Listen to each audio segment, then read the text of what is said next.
Before we talk about tomorrow's game, there was obviously a very tragic incident following Friday's game, which I gather you'd like to mention. Yeah, I'd like to send my condolences to Nathan and the family. Well, to Nathan's family. It kind of took my breath away when we're coming back in the bus. We got the news on the bus. So the SFA have got to do as much as they can do to help them through this difficult period. That's all I can say about that. It was a wonderful occasion on Friday night. How much energy do you feel it's taken out of your players ahead of tomorrow? Well, we've done some work on Saturday. We had Sunday off to relax our minds and our bodies, and then we put in the training day, thinking, okay, just take it, let's see what we can do with them. And then with an intensive warm up, I thought that'd be good. They'll take their foot off the gas when they go into the game situation. We'll put on. No, it's as intense as it was like first day pre-season with these guys. I've got so many players want to play tomorrow night, and so there's one or two bumps at this morning, but that didn't affect anybody. It was kind of old-fashioned, just rub it and get on with it. Do you want to change it wholesale, or do you want to keep to the kind of template you've had? Yeah, I would love to give everybody the experience of playing the game one way or another, but I've got to balance out the fact I want to win as well. Because we've got certain players we can all play a certain way. We've got certain players that maybe we'll have to change the system just a wee bit to suit that. So we'll have to try and balance that. So that's what we've got to think about over the next couple of hours. After the game at Wembley last year, you said how you reflected on how disappointed you were. You didn't win it. How much do you want to win this game tomorrow night then? I think well, everybody's got to play in the game tomorrow and be involved as competitors. That's all you want to do. I want to compete and make it as difficult for the other team to win as possible. It'll be the same on the other side. It was the same on Friday night. That's what you got, two teams standing toe to toe. Fortunately, we had a wee bit of magic on our side that allowed us to win. It'll be as intense tomorrow, I think. I think England will enjoy it as well. The English players will enjoy it. The atmosphere, as we did on Friday, and I'm sure the Irish players enjoyed that atmosphere as well. They wouldn't enjoy the result, I know that, but they shouldn't have any regrets, because as I said, we went toe to toe to each other, and only a bit of magic separated the game. In terms of there's been a lot of focus on either the physicality of that game or and the competitiveness and so on, but it was physical but fair. Yeah, let's make that correct. I think people thought it was some sort of bloodbath. It was nothing like that. Well, the thing was, it was people going toe to toe and respecting each other. There's a big difference between that and a bloodbath, which we've seen many a time over the years. It was nothing like that. It was a game played in the right manner. As I said to you, when nobody that was on that football field can come off thinking, I didn't give it my best. When you have that, you have bumps and bruises. But as a football player and a football manager, as long as they're fair challenges, then you have to deal with that. As I said, like the smaller players on our side, if you're a smaller player, if you're not playing a game like that, or any game, and you've not been challenged or fouls, then there's something wrong. So I thought it was playing terrific spirit, and we're hoping the same, and I know it's going to be the same tomorrow night. But does the focus on that side of the game actually detract somewhat from the fact that Scotland have been playing over the last 18 months some terrific football as well? I've no idea. I just watched the game last night and didn't see anything untoward.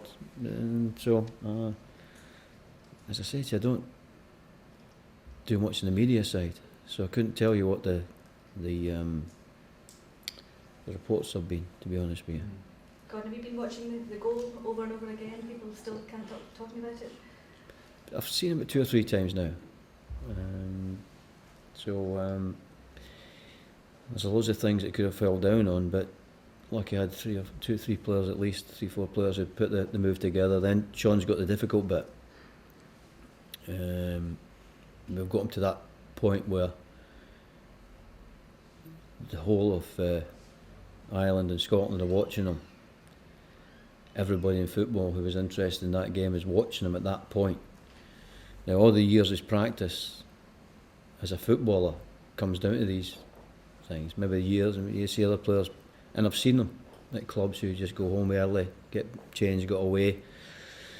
But Sean's not like that. He's been working for years for that moment and be able to master his craft to go and do that. So it's not a fluke.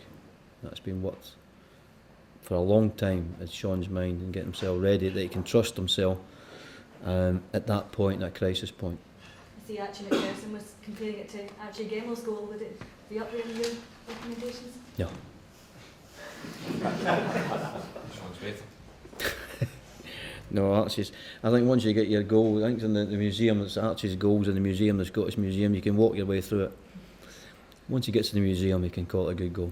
You said that when you lost at Wembley last year, Gordon, when you reflected on it, that perhaps you maybe made too many substitutions. Is that something you'll be mindful of this time? Yeah, there's a thing I've got to balance of winning the game and looking after the squad as well. There's boys that have been. We have got a magnificent train here, a magnificent hotel, but been 10 days away without getting a touch, a ball. Competitive touch is hard work. So that's what happens. You try and make sure that everybody feel part of the squad, you know, and sometimes you can put the game at risk. And that's the balance we'll have to try and find out tomorrow. How important is momentum for you? I've not really thought about that. I'm just thinking about beating England, and I'm sure they're the same. I don't think you can look no further than tomorrow. That's for sure. Did you watch the England game on Saturday night? Yeah. What did you make of them? Of England? Yeah. Well, England got terrific players. They played with one shape in the first half, different shape in the second half. If you look at the players they've got, they're fantastic players. Absolutely fantastic.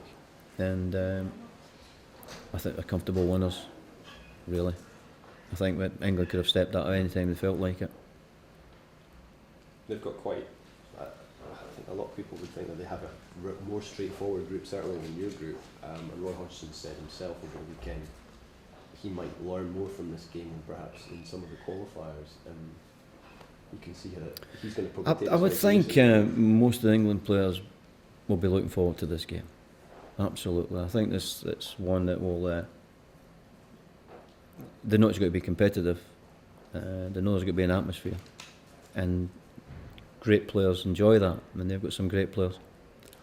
Does last year's game come into your thoughts and your maybe your team talk at all? Thoughts of revenge or anything? No, no, not at all. Would you be satisfied with a performance similar to that one, albeit hopefully a different result? Both would be great, yeah, the performance and win.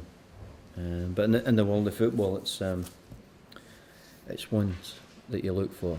But if you can perform and win at the same time, that is terrific. And I think we've done that recently. How far do you think the team's progressed since that game? How do you measure it? How do you measure progression? How satisfied are you then in terms of doing things that you want them to do?